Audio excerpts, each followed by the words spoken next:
Hello నేను మిస్ఎస్రావు. ఈ photo కనిపిస్తుంది అమెరికా అధ్యక్షుడు ట్రంప్, ఇటు పక్కన ఇరాన్కి సంబంధించినటువంటి ఆర్మీ కీలక లీడర్ మొహసిన్ రజాయ్ ఈయన పేరు. ఇప్పుడు ఈయన పేరు ప్రపంచవ్యాప్తంగా వినిపిస్తుంది, మొహసిన్ రజాయ్. ఈయన పేరు ప్రపంచవ్యాప్తంగా వినిపిస్తుంది. ఎందుకంటే ఈయన మీడియా ముఖంగా ఒక వ్యాఖ్య చేశారు. ఏం చేశారంటే ఇస్లామిక్ ఆర్మీ ఏర్పడాలి, ఇస్లామిక్ ఆర్మీ ఏర్పడాలి అనేటువంటి ఒక పెద్ద స్టేట్మెంట్ ఇచ్చాడు. ఇరాన్కి సంబంధించినటువంటి కీలకమైనటువంటి ఆర్మీ లీడర్ ఈయన మొహసిన్ రజాయ్ ఈయన పేరు. ఈయన ఇచ్చినటువంటి పిలుపుతోటి ఇప్పుడు ఒక రకంగా ఒక టెర్రర్ సిచ్యువేషన్ కనిపిస్తుంది. ఎందుకంటే ఇస్లామిక్ దేశాలన్నీ ఒకవైపు, యూదు దేశాలన్నీ మరొక వైపు అలా వెళ్తే గనక రాబోయేటువంటి రోజుల్లో ఒక తీవ్రమైనటువంటి ప్రమాదకరమైనటువంటి పరిస్థితి ప్రపంచం ఎదుర్కొనేటువంటి అవకాశం ఉంది. ఈ ఇస్లామిక్ దేశాల్లో కూడా మళ్ళీ షియాలు, సున్నీలు రెండు రకాలు ఉంటారు. ప్రస్తుతం షియాకి సంబంధించినటువంటి దేశాలు ఇరాన్కి మద్దతు పలుకుతున్నాయి. ఇరాన్కి కానీ కువైట్ కానీ లేదా సౌదీ కానీ యుఏఈ దేశాలు ఏవి కూడా ఇప్పటి వరకు ఇరాన్కి మద్దతు పలకట్లేదు ప్రత్యక్షంగా. కానీ ఇప్పుడు ఈయన ఇచ్చినటువంటి పిలుపు ఏంటంటే ఇస్లామిక్ ఆర్మీ అంటున్నారు. మరి అది షియా ఇస్లామిక్ ఆర్మీనా, మరి సున్నీ ఇస్లామిక్ ఆర్మీనా అనేది ఇంకా ఇప్పుడు ప్రపంచ దేశాల్లో చర్చ జరుగుతుంది. కానీ ఈ పిలుపు చాలా ప్రమాదకరమని. ఎందుకంటే ప్రపంచ దేశాల్లో యూదులు, ఇస్లాం ఈ రెండింటి మధ్య పెద్ద ఎత్తున ఎప్పుడు కూడా యుద్ధం జరుగుతుంటుంది. చాలా గ్యాప్ ఉంటుంది.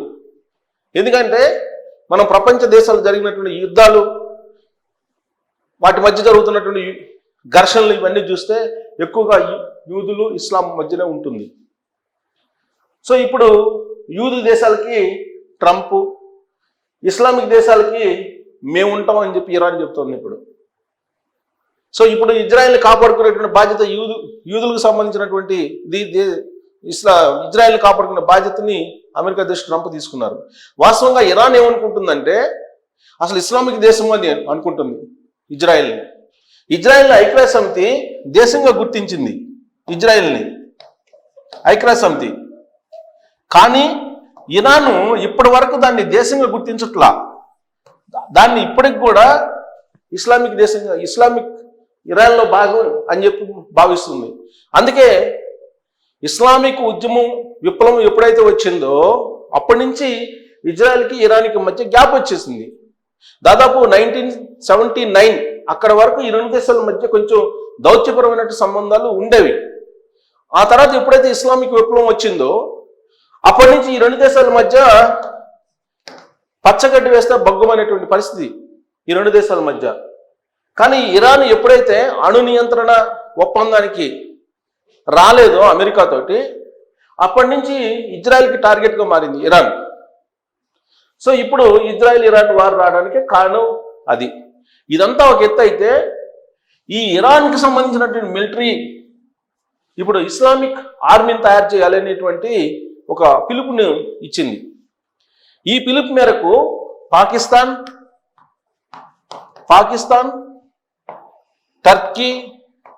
తుర్కీస్తాన్ అంటారు దీన్ని, టర్కీ ఈ దేశాలన్నీ కూడా పోలరైజేషన్ అవుతున్నాయి ఇప్పుడు.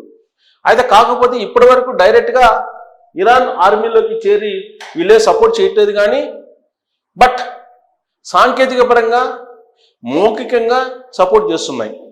సో ఇస్లామిక్ ఆర్మీ అనేటువంటి నినాదానికి ఇస్లాం దేశాలు కనుక మొగ్గు చూపి షియాలు, సున్నీలు వేరువేరు కాదు, మనం అందరం ఇస్లాంలో భాగమేనని చెప్పి కనుక ఇస్లామిక్ ఆర్మీ ఏర్పడితే ఖచ్చితంగా ప్రపంచం అత్యంత ప్రమాద స్థితిలోకి వెళ్ళేటువంటి అవకాశం ఉంది. ఇది దౌత్యవేత్తలు చెప్తున్నటువంటి మాట. ఇక ఇప్పుడున్నటువంటి పరిస్థితుల్లో చైనా కానీ, అమెరికా కానీ, భారతదేశం కానీ ఈ దేశాలన్నీ కూడా ఇరాన్లో ఉండేటువంటి వాళ్ళందరూ వచ్చేసేయండి స్వదేశానికి అని చెప్పి పిలుపునిస్తున్నారు. అలాగే ఇజ్రాయెల్లో ఉండేటువంటి వాళ్ళని తిరిగి వచ్చేయండి అని చెప్పి చైనా పిలుపునిస్తుంది. ఇజ్రాయెల్లో ఉండేటువంటి చైనీయులందరూ కూడా మీరు వచ్చేసేయండి, అక్కడ ప్రమాదకరమైన పరిస్థితులు ఉన్నాయి, అక్కడ యుద్ధం జరుగుతుంది, పౌరుల మీద కూడా మిజైల్స్ పడుతున్నాయి, కాబట్టి మీరు సురక్షితంగా వెళ్ళండి, చైనాకి మళ్ళీ తిరిగి వచ్చేయండి అని చెప్పి చైనా పౌరులకు చెప్తుంది, ఇజ్రాయెల్లో ఉండేటువంటి చైనా పౌరులకి. అందుకే చైనా విదేశాంగ కార్యాలయానికి వెళ్ళి చైనీయులు ఇజ్రాయెల్ నుంచి సురక్షితంగా బయటపడటానికి ప్రయత్నం చేస్తూ ఉన్నారు. ఇక ఇరాన్లో ఉండేటువంటి ఇండియన్స్ కానీ లేదా ఇతర దేశాలకు అమెరికాకు సంబంధించినటువంటి వాళ్ళు కానీ వీళ్ళందరూ సురక్షిత ప్రాంతాలకి వెళ్ళాలని చెప్పి చెబుతున్నారు. కారణం ఏంటంటే ఇరాను అమెరికాకు సంబంధించిన రాయబార కార్యాలయం మీద కూడా మిజైల్స్ని అలాగే డ్రోన్స్ని ప్రయోగించింది. దాంతో అమెరికా పౌరులు, ఇరాన్లో ఉండేటువంటి అమెరికా పౌరులు క్షేమంగా బయటికి రావాలంటే, క్షేమంగా మీరు తిరిగి రావాలంటే స్వదేశానికి మీరు అమెరికా రాయబార కార్యాలయానికి రండి, మీరు ఇరాన్ను వదిలిపెట్టేయండి అని చెప్తున్నారు. సో ఓవరాల్గా ప్రపంచ దేశాల్లో ఉండేటువంటి వాళ్ళు ఒకవేళ ఇరాన్లో ఉన్నా ఇజ్రాయెల్లో ఉన్నా మీరు తిరిగి వచ్చేయండి అని చెప్పి చెప్తున్నారు. మరి ఎలా తిరిగి వస్తారు? ఇరాన్ తన గగన స్థలాన్ని క్లోజ్ చేసేసింది, ఇజ్రాయెల్ తన గగన స్థలాన్ని క్లోజ్ చేసేసింది. మరి ఇలాంటి పరిస్థితుల్లో పశ్చిమ ఆసియా దేశాలలో అన్నిటిలో కూడా యుద్ధ మేఘాలు కమ్ముకుంటున్నటువంటి పరిస్థితుల్లో ఆ దేశాలకి వెళ్ళి పనిచేస్తున్నటువంటి వాళ్ళు లేదంటే ఆ దేశాలకు వెళ్ళి ఉంటున్నటువంటి ఇతర దేశస్తులు అక్కడి నుంచి రావడం అనేది టఫ్, అత్యంత క్లిష్టమైనటువంటి పరిస్థితి. అందుకే ఇప్పుడు భారతదేశం ఇనిషియేటివ్గా తీసుకుంది, భారత విదేశాంగ శాఖ ఇరాన్లో ఉండేటువంటి వాళ్ళని సురక్షితంగా ఇండియాకి తీసుకురావడానికి, ఇరాన్లో ఉండేటువంటి స్టూడెంట్స్ని తిరిగి మళ్ళా స్వదేశానికి తీసుకురావడానికి ఇప్పుడు ప్రత్యేకమైనటువంటి చర్యలు తీసుకుంటుంది భారతదేశం. అదేవిధంగా ఇజ్రాయెల్లో ఉండేటువంటి వాళ్ళని కూడా తీసుకురావడానికి ప్రత్యేకమైన చర్యలు చైనా తీసుకుంటుంది. సో చైనా ఇజ్రాయెల్ నుంచి వాళ్ళ తమ పౌరులు తీసుకొచ్చే ప్రయత్నం చేస్తుంది, ఇరాన్ నుంచి తమ పౌరులు తీసుకురావడానికి భారతదేశం ప్రయత్నం చేస్తుంది. ఆ యుద్ధానికి సంబంధించినటువంటి దేశాల్లో ఉన్నటువంటి అమెరికా పౌరులు అందరూ తిరిగి వచ్చేసేయండి స్వదేశానికి అని చెప్పి అమెరికా అధ్యక్షుడు ట్రంప్ పిలుపునిస్తున్నాడు. పశ్చిమాసియా దేశాలు ఏవైతే ఉన్నాయో మధ్య ప్రాచుర్యంలో అవన్నీ యుద్ధ వాతావరణం, యుద్ధానికి సంబంధించినటువంటి పరిస్థితులు ఉన్నాయి కాబట్టి అక్కడి నుంచి అమెరికా పౌరులు సురక్షితంగా మీరు బయటకు వచ్చేసేయండి, మీరు స్వదేశానికి వచ్చేయండి అని చెప్పి పిలుపునిస్తూ వాళ్ళ పౌరులని జాగ్రత్తగా తీసుకెళ్ళడానికి ప్రయత్నం చేస్తూ ఉన్నారు. ఈ లోపుగానే అటు ఇజ్రాయెల్ మీద వేసేటువంటి మిజైల్స్ లేదంటే డ్రోన్స్, అలాగే ఇరాన్ మీద వేసేటువంటివి ఎక్కడ పడతాయో తెలియనటువంటి పరిస్థితి. పౌర సమాజం మీద కూడా ఇప్పుడు దాడులు జరుగుతున్నాయి. అక్కడ మొత్తం ఆ దేశాల నుంచి ఎలా బయటపడాలి అనే దాని మీద ఇప్పుడు ప్రజలందరూ కూడా బయటకు వచ్చారు, రోడ్ల మీద కిక్కిరిసిపోయాయి, రోడ్లన్నీ కూడా ట్రాఫిక్ జామ్ అయిపోయాయి, అక్కడ వాహనాలు కదిలేటువంటి పరిస్థితి లేదు. ఇలాంటి సిచ్యువేషను ఆ దేశాల్లో నెలకొంది. ఈ పరిణామం ఇప్పుడు చేయి దాటిపోయింది. ఇలాంటి పరిస్థితుల్లో మరి పౌర సమాజం భారీగా నష్టం జరిగే అవకాశం ఉందా అంటే ఇజ్రాయెల్ ఇరాన్ మధ్య జరుగుతున్నటువంటి ఆ పోరుని కనుక చూస్తే ఏదైనా జరగచ్చు అనేటువంటి అభిప్రాయం కలుగుతోంది దౌత్యవేత్తలకు కూడా. ఇప్పుడు దౌత్యవేత్తలు కూడా చూస్తున్నారు ఏం జరుగుతుంది అనేది. ఇస్లామిక్ ఆర్మీ అనేది ఒక ప్రమాదకరమైనటువంటి నినాదం. ఈ నినాదం కనుక ఫలిస్తే, ముస్లిం దేశాలన్నీ కనుక ఒకటైతే, ఇస్లామిక్ దేశాలన్నీ కనుక ఒకటైతే అప్పుడు పరిస్థితి ఏంటి అనేది కూడా ఇప్పుడు ట్రంప్ ఆందోళన చెందుతున్నారు. తన దాకా వచ్చేదాకా ఏది తెలియదు అంటారు. పాకిస్తాన్కి సపోర్ట్ చేసినటువంటి ట్రంప్ ఇప్పుడు ఇజ్రాయెల్ మీద దాడి చేస్తుంటే నొప్పి తెలిసింది. ఇప్పుడు ఇస్లామిక్ ఆర్మీ పిలుపునిస్తే ఇరాన్కి సంబంధించినటువంటి మిలిటరీ లీడరు ఇప్పుడు ట్రంప్ ఆందోళన చెందుతున్నాడు. ఇప్పుడు కళ్ళు తెరిచాడు అసలు ఏం జరుగుతుంది అనేది.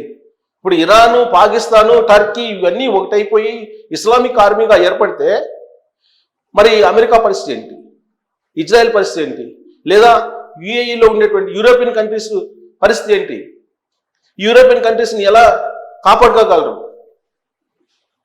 మరోవైపు నరేంద్ర మోడీ గారు మాత్రం చాలా చాకచక్యంగా ఆయన టర్కీకి పక్కనే ఉండేటువంటి దేశానికి వెళ్ళి ఆయన విజిట్ చేస్తూ ఉన్నారు. సో చిన్న చిన్న దేశాలన్నింటినీ కూడా భారత్ వైపు తిప్పుకునేటువంటి ప్రయత్నం చేస్తున్నారు. సైప్రస్కి వెళ్ళారు, ఆయన సైప్రస్ దేశానికి వెళ్ళారు, టర్కీ పక్కన ఉండేటువంటి దానికి.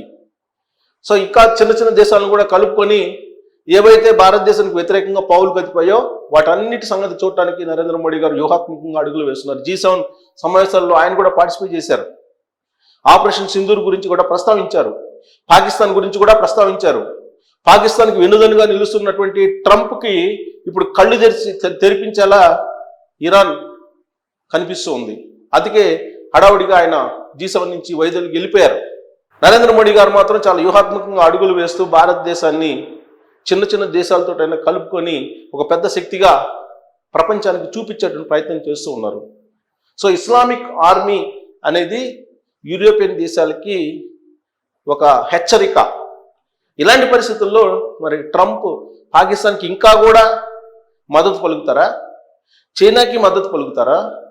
భారతదేశాన్ని మీద ఆయన కసి తీర్చుకునేలాగా ట్యాక్సులు లేదంటే కొన్ని ఆంక్షలు ఇవన్నీ పెట్టేటువంటి ఆలోచన ఇంకా చేస్తారా?